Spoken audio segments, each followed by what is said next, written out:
আসসালামু আলাইকুম। আমি কিছুদিন আগে ওয়াজ নিয়ে বলছিলাম একটা কথা যে শীতের কাল আসছে, ওয়াজ মাহফিল হচ্ছে চারদিকে, শুনতে খুব ভাল লাগে। ঠিক আছে, শুনতে খুব ভাল লাগে। আজকে যদি দেলোয়ার হোসেন সাইদি সাহেব থাকতো, উনি হয়তো আমাদের মধ্যে ওয়াজ করতেন, আমরা শুনতে পারতাম।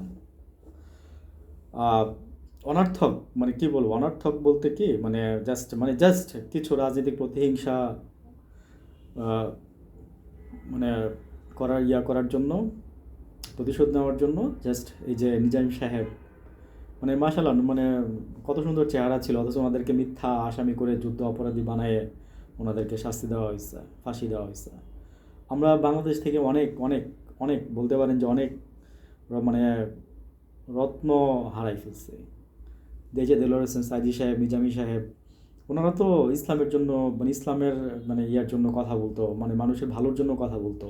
কখনো ওনাদেরকে খারাপ কিছু শুনি না। এবং ওনাদের যে ফ্যামিলি ব্যাকগ্রাউন্ড প্লাস যে এডুকেশন শিক্ষা, নিজামী সাহেব ঢাকা ইউনিভার্সিটি থেকে পড়াশোনা করছে। ঠিক আছে, কতজন জানেন কথাটা?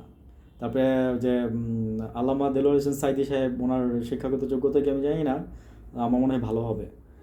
তো একটা কথা কি জানেন, যে আসলে ওনারা তো আল্লাহর মানে একদম ইয়ার মতো ছিল, কি বলবো, যে মানুষের জন্য অনেক মানে আশার অনেক কিছু ছিল, কিন্তু এই মানুষগুলোকে ধ্বংস করে দেওয়া হয়েছে।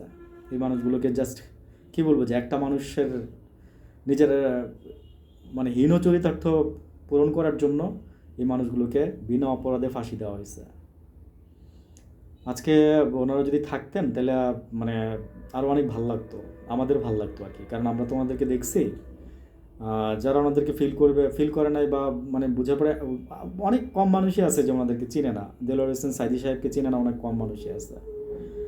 তো আসলে ওই যে আজকে সিনহা সাহেব একটা কথা বলছে, সিনহার একটা লাইভ অনুষ্ঠানে শুনলাম যে দেলোয়ার হোসেন সাইদি সাহেবকে মানে কয়েকজন মানে বিচারকদের যে প্যানেল থেকে ওইখানে মানে ইয়া হয়েছে যে ওনাকে যাবজ্জীবন দিবে, সিনহা সাহেব বলতেছে। কিন্তু ওইখানে যে মানিক, এই মানিক নাকি বলতেছে যে না, ফাঁসি দিতে হবে, মানে ফাঁসি দেওয়া হবে। পরে সে সেটা নিয়ে আবার এই যে কি একটা প্রসিকিউটরে সে এটা চাইছিল এস্টাবলিশ করতে, পরে সিনহা সাহেব ওইটাকে মানে ঠেকাইছে আর কি। তো আসলে আসলে মানে দেখেন, একটা হিন্দু লোক সিনহা সাহেব বলতেছে যে আমি তো আমার ন্যায়ের বিরুদ্ধে যেতে পারি না। কিন্তু আসিফ নজরুল সাহেব আজকে থেকে আরও অনেক বছর আগে মানে এগুলো দেলোয়ার সাহেব নিয়ে কী লিখছিলেন, মানে কী উদ্দেশ্যে বলছিলেন, কী করছিলেন। আসলে ওইটার পিছনে সূত্র ধরেই তো গভর্নমেন্ট এভাবে এভাবে ওনাকে এইভাবে করছে। তারপরে আরও অনেক কারণ আছে। এনিওয়েজ, আল্লাহ ব্যয় করে দুজন ব্যক্তিকে, আমি তাদের জন্য দোয়া করি। ভালো থাকবেন সবাই। আসসালামু আলাইকুম।